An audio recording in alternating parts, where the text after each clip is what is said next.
In this video, I'm going to share with you a system that you can use to study and learn anything so fast. If you don't know me, hi, I'm Shinal, a final year med student, and for the past 5 years, I've been researching and testing ways to learn effectively in less time. So this is one of the systems I use to learn anything in very less time. So, when you want to learn something, you have to put mental effort. That's what we call cognitive load. You don't have unlimited effort, you only have a limited amount. So this box represents how much mental load you have. But this entire load doesn't go into learning. Only about this much goes into learn. So when we consider cognitive load, we can divide it to 3 parts.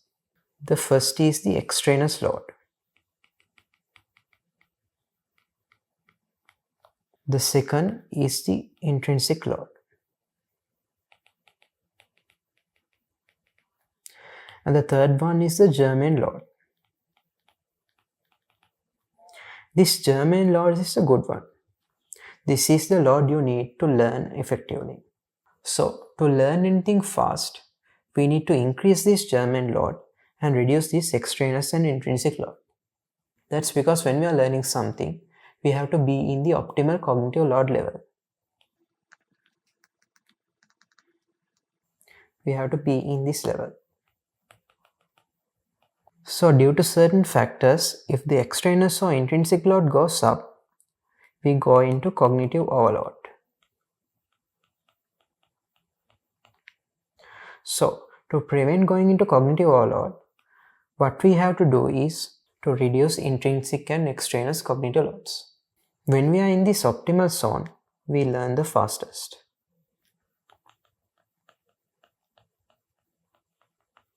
So how do we reduce this extraneous and intrinsic cognitive load? There are certain ways we can do this. When it comes to the extraneous load, this mainly comes by 2 things. The first one is distractions. So, extraneous load basically means the load you have to exert to stop external factors. The first one is distractions. You already know what to do to reduce distractions, right? You can schedule study time, turn off your phone, stop all notifications. These are things that you can do to reduce distractions. When you reduce distractions, ultimately it will reduce the extraneous cognitive load. So you have more germane load, so you can use it to learn faster. The second one, which increases the extraneous cognitive load, is something called the split attention effect. This mainly comes from when you're using multiple resources, such as if you're learning a topic, if you're using a textbook, lecture notes, any videos. When you're switching between multiple resources, the split attention effect comes up. So the more resources you use, the extraneous load will be high. So what you can do to minimize this is, go through these resources and select the most important ones. Keep only about 1 to 2 resources. So the split attention effect will be low. By minimizing distractions and using only 1 to 2 resources, you can reduce this extraneous load. So, this load will be allocated to more germane load. Okay, that's how you reduce the extraneous load. Next, let's go to the intrinsic load. Intrinsic load mainly comes due to the inherent complexity of the material. Think about it like this. If you are learning something like the cardiac conduction system and statistics, which is harder? Statistics, right? So when you are learning statistics, there will be more intrinsic cognitive load. When you are learning about the heart, it will be low. So what we can do to reduce this intrinsic load is very important, because this is a massive chunk. Once you reduce this, you will have more germane load, so you can learn faster. So to reduce the intrinsic cognitive load, we can do 2 things. These 2 things are mainly focusing on reducing the complexity of the material. The first one is watching a short YouTube video before learning. So, I've been doing this for a while, even before I started learning about learning science. What I noticed was, when I watch a short YouTube video about a topic before actually learning it, I was able to learn a lot faster. It's because of this. Imagine this is the brain. When you are learning something, what you do is, you have a network of connections in your brain. When you learn something new, you have another set of connections. So when you are learning, what you are going to do is, you are connecting these new connections to the old connections. This is how you learn. So what watching a YouTube video does is, it creates this new connection. When you have that connection, when you're learning stuff later, there's something you can connect to. So it will help you to learn faster because the information you are going through can be connected to something in your brain. So going back to the method, watch a YouTube video before you are actually learning. Don't watch longer ones. Watch about 5 to 10 minute length videos. Because you are not learning everything. You are just getting a basic structure. So when you learn the topic properly later, you have an existing structure which you can connect the new information to. The second method is drawing a mind map. This one is by far the most effective way to reduce the intrinsic cognitive load. So what you have to do is, when you are going through the topic, you can see headings, subheadings, bolded words, highlighted parts in your resource.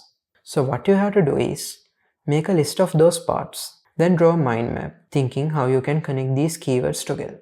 When you go through these keywords, you might not have heard some of those previously.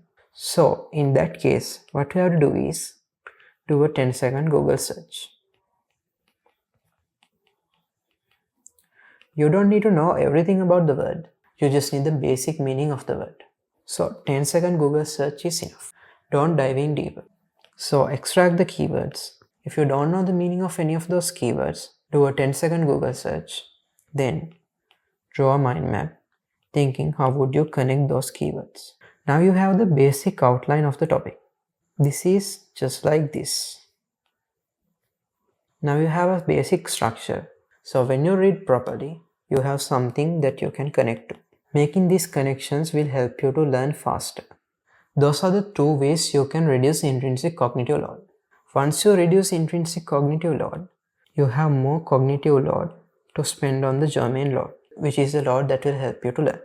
Next, when we consider the germane load, there are many methods you can use to use germane load effectively.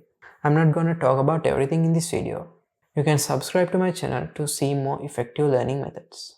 But one of the most effective ways to use germane load properly is learning in passes. Here's how that works. These are the keywords you connected using your mind map. What I do is, I read through the topic, but I don't go deeply. I learn about the most important concepts and connect those concepts to this mind map. Now you have one layer of connections. That's my first pass. Then in the second pass, I go a bit deeper. There, I learn more things and connect those to the mind map. And on the third pass, I go through those tiny details. That way, I build up the knowledge. This will be so much faster than just going through top to bottom of the page, because you are learning in the order of importance. You are learning the most important parts first, and you are learning the tiny details last. That's one of the ways you can use this germane load effectively. So once you reduce extraneous load, reduce intrinsic load, your germane load will increase. So the more germane load you have, you will be in this optimal cognitive load state, which help you to learn faster. Using this system, you will be able to learn faster than 99% of people. Reduce distractions, reduce split attention effect by selecting one or two resources, watch a short YouTube video before learning, or draw a mind map using keywords. Then learn in multiple passes. This is how you can learn anything so fast, it feels like illegal.